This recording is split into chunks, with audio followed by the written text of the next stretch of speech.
pessoal, tudo bem? Estamos aqui hoje, Papo de Professoras, para poder falar sobre adaptação no ambiente escolar. Como ocorre este processo, como os pais e as crianças agem neste momento e quais atividades podemos desenvolver juntos para trazer confiança, trazer tranquilidade e segurança neste momento. Oi meninas, tudo bem? Tudo. Vamos conversar sobre adaptação? Vamos. O que é adaptação? O que isso significa no ambiente escolar? A adaptação é o momento que a criança chega à escola, aquele momento em que ela vai conhecer o ambiente, os professores e os funcionários pertencentes àquela instituição. Mas como que ela pode conhecer esses profissionais, as pessoas que estão lá? Qual é o processo que faz isso? Ela chega na escola e fica na escola ou tem alguma coisa que pode ser feita? Assim, nós podemos iniciar o processo de adaptação com uma reunião de pais, conversando com os pais a respeito de trazer segurança para a criança. E quando a criança chegar realmente à instituição, após essa reunião de esclarecimento com os familiares, nós podemos colocar cantos de brinquedos variados para que a criança comece a interagir com o meio ambiente e com os novos colegas que estão chegando. E nesses cantos, nós como professores, podemos interagir em cada um separadamente, para que a gente possa dar uma atenção diferenciada a todos nesse momento. Então, Renata, você sugere que a reunião de pais seja feita antes do início da adaptação, para que os pais possam conhecer como que funciona o ambiente escolar. Sim, porque é fundamental que os pais se sintam seguros também. Neste momento, os pais também estão tensos, assim como as crianças também estão. E por que fazer essa adaptação com as crianças nas primeiras semanas de aula? Qual é a necessidade mesmo disso? Necessidade é a segurança que eles têm que sentir. Assim, como nossos professores somos novos na vida deles, eles têm que sentir como se estivessem em casa. Porque nesse momento, eles têm que nos ver como um porto seguro. Entendi. Tem que confiar na gente e por esse momento de estar mais próximo, de estar junto das brincadeiras, ouvir o que eles têm a contar é fundamental. É o primeiro contato, né? Sim. O nascer da vida. Márcia, e você? Você pode falar pra gente que tipos de atividades você indicaria para serem feitas? Eu acredito que a primeira semana de aula, o professor precisa se preocupar com a questão emocional das crianças de socialização. A criança precisa sentir que aquele lugar realmente é seguro para ela e que as pessoas que estão ali, elas também são pessoas que vão fazer parte da rotina dela e da vida dela. Então eu acredito que na primeira semana é importante que atividade relacionada com jogos que trabalham a emoção, brincadeiras que sejam desenvolvidas, que também tem o objetivo de desenvolver essas questões emocionais, porque quando ela chega à escola, ela tem um certo medo, né? Um receio, não conhece pessoas diferentes, são pessoas diferentes na vida dela. Então, naquele momento, o professor precisa, tanto ele quanto a turma, passar uns aos outros uma questão de segurança, de amor, um local que vai ser trabalhado respeito, compartilhar coisas, conhecimento, brinquedos e tantas outras coisas. Então, atividades que trabalham essas questões do medo, né, do estar longe da família, precisam ser importantes. E também as regras e os combinados, né, da sua sala de aula. Você precisa analisar qual é o contexto das crianças que você está recebendo, para saber quais são os tipos de atividade que você precisa preparar para essas crianças e quais são as regras e os combinados necessários também para trabalhar com essas crianças. Interessante. Então, se a gente colocar na educação infantil e o fundamental, que são duas linhas que nós trabalhamos, sabemos como funciona, para a educação infantil, a atividade é diferente do que para o ensino fundamental ou a gente consegue unificar as duas? São atividades que podem ser unificadas, mas com caminhos diferentes, porque você tem uma linguagem para trabalhar com as crianças da educação infantil e tem uma outra linguagem para trabalhar com as crianças do ensino fundamental. As crianças de educação infantil vão até qual idade? Elas vão à escola até os 5 anos, de 0 a 5 anos. Entendi. Então, o olhar para a criança neste momento tem que ser algo focado no seu desenvolvimento cognitivo, né? Como o Piaget fala para nós. Entendi. Vamos ver.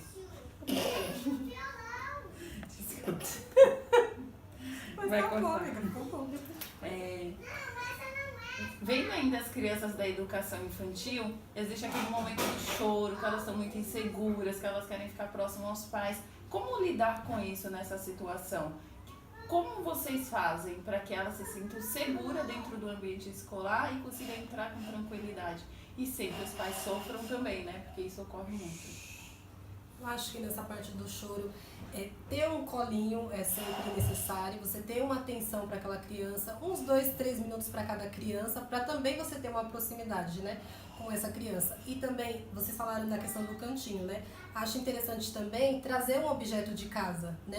Às vezes é uma fraldinha ou uma chupeta que também acaba acalmando, né, acalentando essa criança. Até trazer algo que tem o cheiro daquela pessoa que a criança sente falta, né? Também. Por exemplo, já trabalhei em escolas que a criança levava a camiseta da mãe, porque tinha o cheiro da mãe e ela se sentia segura com aquela camiseta. Tem crianças que necessitam de um bichinho, né, de estimação, um ursinho, de pelúcia. É um objeto afetivo, É né? um objeto afetivo. Mas no fundamental as crianças já são maiores, já são a partir dos 6 anos de idade, né, provavelmente 6, 7 anos de idade.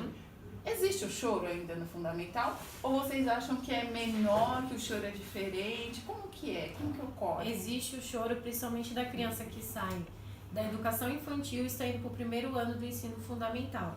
Porque ela sai de uma escola e ela vai frequentar outra escola totalmente diferente daquela rotina que ela já estava habituada. Então tem sim o choro, porém o choro é diferente da educação infantil. A criança do primeiro ano, ela chora, mas ela chora de uma forma mais, vamos dizer que, isso, contida. É mais contida a questão do choro, então são momentos, principalmente na entrada, você vê as lágrimas rolarem pelos olhos das crianças, descendo para o rosto, mas não é um choro onde ela vai correr atrás de alguém por conta de querer estar com a mãe ou com alguém da família. Mas é um choro mais de medo. Ela tem um certo medo, um certo receio de tudo, né, que é novo para ela. Porque são crianças diferentes, professores diferentes, o tamanho da escola também é diferente, a rotina do fundamental é muito diferente. E a gente não pode esquecer também da quebra do infantil para o fundamental. Imagine uma pedagogia voltada ao brincar, que é no infantil, para uma do fundamental, que é completamente diferente daquela pensada para o infantil. A quebra é muito grande. Por isso a importância de uma adaptação muito bem feita também no fundamental. E isso é preciso também que todos os profissionais estejam alinhados, né? Porque como vocês falaram, é uma ruptura. A educação infantil parece que está tão longe do ensino fundamental e na verdade estão as duas muito próximas. Porque as crianças que estão no primeiro ano do fundamental, elas têm no máximo 7 anos de idade, porque elas entram entre 6 e 7 anos de idade, elas estão no momento de transição delas também. Então, distanciar esses dois ambientes é ruim para a criança. Tem que trazer os dois ambientes. Se na educação infantil existe o olhar para o brincar, para quem é essa criança, no início do fundamental, pelo menos, o professor deve olhar dessa maneira também, não é? A gente não pode esquecer também que o primeiro ano do ensino fundamental de agora, do ensino de 9 anos, era o antigo terceiro estágio, ou pré da educação infantil. Ou seja, eles estão saindo um ano mais cedo do infantil e entrando um ano mais cedo também no fundamental, né? A Márcia comentou quando a criança troca de escola, sai da educação infantil, que muitas vezes é uma escola pequena, que acolhe, é acolhedora, tem um processo diferente mesmo na adaptação. Para ir para o fundamental, que é uma escola grande, onde tem muitas crianças, mas também tem as escolas de educação infantil que já tem o fundamental junto. Essas escolas que já tem do 0 aos 17 anos, que pegam educação infantil, fundamental 1, fundamental 2, ensino médio, como que faz a adaptação? Porque se a gente for olhar, eles já conhecem o espaço, eles já têm uma noção de quem são as pessoas, mas o que seria essa adaptação para essas crianças que estão no fundamental 1? Aí, nesse caso, a adaptação seria voltada a essa nova rotina. Porque se ele tem conhecimento do espaço, do local, o prédio em questão, que eles já estavam frequentando, aí o que você precisa adaptar é a nova rotina do sistema que é do fundamental, que é totalmente diferente. Então, por exemplo, se ele chegava à escola na educação infantil, ia para uma roda de conversa, uma música, né, algo voltado mais à questão do brincar, quando ele chega ao fundamental, ele já estranha a primeira parte, que é chegar numa sala, as cadeiras estarem todas enfileiradas. Então isso já assusta um pouco a criança. Então o que seria importante? Nesse primeiro momento, fazer essa roda também de conversa, colocar uma música e aos poucos ensinando ele, por exemplo, no momento da atividade, que ele vai ficar sentado talvez, não vamos dizer o tempo todo, mas a maioria do tempo sentado em questões de carteiras enfileiradas. Então você faz um pedaço do infantil, você traz para o fundamental, que é esse momento da socialização, para você conseguir inserir a rotina de fundamental no que tange a atividades. Entendi. Podemos também tentar mudar esse paradigma, né? De que o fundamental tem que ser um atrás do outro, Justamente. enfileirado. Verdade. Podemos mudar a posição das carteiras, fazer um círculo, um quadrado, algo que eles possam se olhar, ver um ao outro, entender a união que... Trabalhar em grupo, trabalhar em duplas, né? Exatamente. Não esquecer que também agora a nossa vida, até vida de trabalho, vida acadêmica, a gente trabalha em grupo, não de forma individual. Isso mesmo, não um olhando para a nuca do outro, né? E é justamente nessas atividades de adaptação e em outras atividades futuras que você ensina justamente isso para a criança, que ela necessita do outro para desenvolver algumas atividades e que esse compartilhar vai ser para o resto da vida dela, tanto no ambiente de trabalho quanto no ambiente familiar. Já falando dessa transição de educação infantil para fundamental, né? Como que fica essa questão do brincar? Porque na educação infantil, eles brincam bastante, né? Brincam aprendendo. Já no fundamental, esse vínculo é meio que cortado, né? Entre fundamental e educação infantil. É como você disse, eles ficam sentados numa cadeira, enfileirados um atrás do outro, né?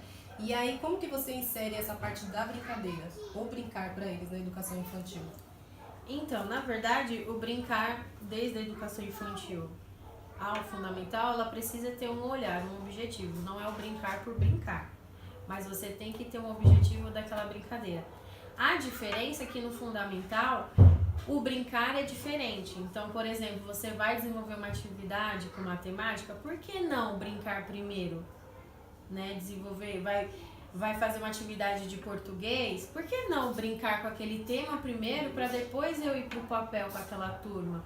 Até então, porque quando ele chegar ao papel, aquilo vai ser tão significativo para ele que ele não vai ter dificuldade, porque ele já brincou, já resolveu todos os problemas que precisava antes. Um exemplo disso, que eu não sei se a gente chama como brincar, assim, como as pessoas olham, como alguns professores olham, porque realmente o brincar tem que ter um olhar significativo do profissional. A criança está brincando livremente, mas o profissional que está mediando aquilo, aquele momento, precisa entender os objetivos que ele quer chegar, né? Justamente. Para alcançar, né? O que a gente poderia fazer? Uma sugestão também são culinárias. Culinárias Sim. são algo ricos que podemos trabalhar lista, Sim. podemos trabalhar matemática, podemos trabalhar quantidade, podemos trabalhar o numeral, E até um sequência, gênero textual. gênero textual, que é a lista, né? E podemos fazer várias coisas com ele, chegar nos objetivos que precisamos. E é por meio da atividade lúdica. Poema também, brincadeira com a linguagem. Sim. É muito interessante trabalhar a rima através da poesia. É uma coisa que chama muita atenção deles. O jogo de palavras é muito interessante no momento da alfabetização. E são coisas que eles gravam muito fácil. E quando a criança está nesse processo de alfabetização, que elas já são maiores, de alfabetização, desculpa, de adaptação, que já são maiores, estão no ensino fundamental 1, fazer uma atividade lúdica se torna algo fácil. É uma atividade, no momento de adaptação deles mesmo, que fazem com que eles se aproximem do ambiente escolar, se aproximem da professora, se aproximem dos colegas, estejam próximos para aprender muito mais, né? E qual o papel dos pais neste momento? Porque tem muitos pais que choram no momento de adaptação, Sim, não quer muitos. largar o filho, fica preso, olhando pela janela, por trás da porta, liga na escola para saber se está tudo bem, ou manda recado por aplicativo também. Qual é o papel dos pais? Vocês têm alguma dica para os pais poderem se controlar neste momento? Eu acho que o pai precisa passar confiança para os filhos, né? Então, antes de ir para a escola, para a criança, eu acredito que você, durante um período antes, pode ser de uma semana, ou mais tempo, ou menos dias, falar para ele, contar o que ele vai fazer na escola, né? Dizer para ele que ele está indo à escola porque ele vai aprender coisas novas, explicar qual é o porquê de ir àquele local. Porque às vezes o que acontece é o pai só leva a criança, ele não diz para ela para que serve aquele local, então ela nunca foi a uma escola. e simplesmente leva. Então, para ela é um processo que é como se eu estivesse sendo abandonada. E não é esse o sentimento que se deve passar para a criança. Então, fazer uma conversa antes com ela, talvez por meio de histórias, pegar um livro que conte a história de algum personagem que está indo à escola, explicar essa questão, como funciona a escola, porque aí você vai passar para a criança, vamos dizer que uma segurança.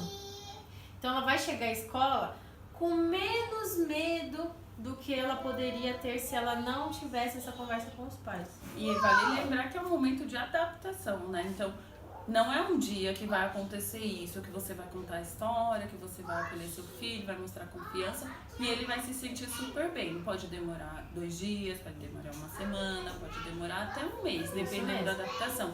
Só que os pais têm que ter essa confiança na escola, porque foi a escola que muitas vezes ele escolheu, nos profissionais que estão capacitados para estar lá dentro, sabem o que estão fazendo e precisam entender o papel deles também, que é passar essa tranquilidade. E tem a questão também da despedida, né? Porque muitas vezes o pai acha que é deixar a criança em sala e sair escondido. Não tem que sair escondido, tem que falar, olha filho, aqui é o seu momento, você vai ficar com essas professoras, eu vou embora, vou trabalhar e vou voltar para te buscar. Porque quando você deixa uma criança e sai escondido, a criança acha, nunca mais vou ver os meus pais. E não é assim que a gente quer que funcione, né? E na adaptação, muitos pais também acabam sempre chorando. E que no fim acaba passando a insegurança para as crianças. Então, assim, o pai também, ele tem que se precaver, né? Ele tem que se adaptar também, se preparar para poder deixar a criança na escola. Porque também ele deixar a criança no portão e ficar chorando, a criança vai pensar, se meu pai está chorando, por que é que eu vou ficar nesse lugar? Ou então meu pai foi embora e não me deu tchau, não vou ver mais o meu pai. Então os pais também têm que se preparar para essa adaptação. E isso acontece, às vezes a gente acha que não, que pode ser uma besteira, que o filho não vai entender e ele entende isso mesmo. Meu pai foi embora, minha mãe foi embora, o responsável que me trouxe para a escola foi embora. E eu não sei mais dele, eu não sei se ele foi trabalhar, eu não sei onde ele foi, porque ele não se despediu. E isso precisa acontecer, essa despedida mesmo. E vendo todo esse processo de adaptação, o que conseguimos alcançar, chegamos ao ponto que a criança está adaptada ao ambiente escolar, que os pais estão adaptados com a proposta da escola, como que eu consigo avaliar este momento? A avaliação ela precisa estar de acordo com o que você quer desenvolver com aquela turma. Então, a primeira coisa que você tem que fazer é analisar a turma. Então, qual é o perfil da minha turma? O que eu preciso desenvolver com ele? Olhando aquele planejamento, o que ficou faltando? O que não foi possível fazer? Por qual motivo que eu não fiz? O que essas crianças precisam? Quais são as dificuldades? Então, é importante também, no momento da avaliação, você observar tudo isso. Você tem um percurso a percorrer, mas você precisa da avaliação para saber o que precisa ainda fazer, o que já está positivo e entre outras coisas. E se o objetivo foi alcançado, né? Porque quando você faz um planejamento, né, tem a questão do objetivo que você coloca, né? Então aí você também para analisar e ver se o objetivo que você quis alcançar com aquela turma, se ele foi alcançado e o que faltou, né? E até aquelas crianças também que apresentaram dificuldades. Eu posso alcançar 70% da turma, mas e os outros 30%? Então eu não posso passar se todos também não estiverem no nível que eu estou querendo que eles alcancem. A gente também não pode esquecer que a avaliação é um momento de reflexão da nossa prática como professor. Sentar, ver se está alinhado os objetivos com a minha própria avaliação, voltar às minhas anotações daquela semana de adaptação, que são riquíssimas, as falas das crianças, que a partir dessas falas nós vamos montar os nossos projetos. Eu acredito que esse momento é o momento ápice da reflexão docente. É isso, gente. Então, temos aqui alguns livros para indicar para vocês. Ensinar e Aprender Brincando. Tem muitas atividades relacionadas ao pedagógico que você pode encontrar para fazer matemática, ciências, português. É um livro muito bacana. Quem puder ver, adquirir. É muito legal mesmo. Várias atividades. Temos esse aqui também da Turma da Mônica, que são brincadeiras em roda. Brincadeiras em roda servem muito para fazer a socialização entre o grupo, colocá-lo, inseri-lo naquele meio. É muito legal também. E esse, que eu gosto muito particularmente, é As 100 Linguagens da Criança, esse é o volume 2. E ele fala sobre o olhar para a criança, saber quem é essa criança que nós estamos trabalhando, independente da idade. É muito legal também. Indicamos a leitura, tá bom? Sim. Na nossa página vai ficar dicas de livro, de filme, sempre na descrição abaixo. E se você, professor, quer contar suas práticas ou mandar sugestões ou tem alguma dúvida, entre em contato com a nossa página, que é o formacão@papodeprofessoras.com.br. Contamos sempre com vocês. Sigam nossa página no Facebook, PD Professoras, nosso Instagram, Papo de Professoras, e vejam nossos vídeos no YouTube também, Papo de Professoras. Compartilhe com seus amigos. Obrigada. Tchau. Tchau.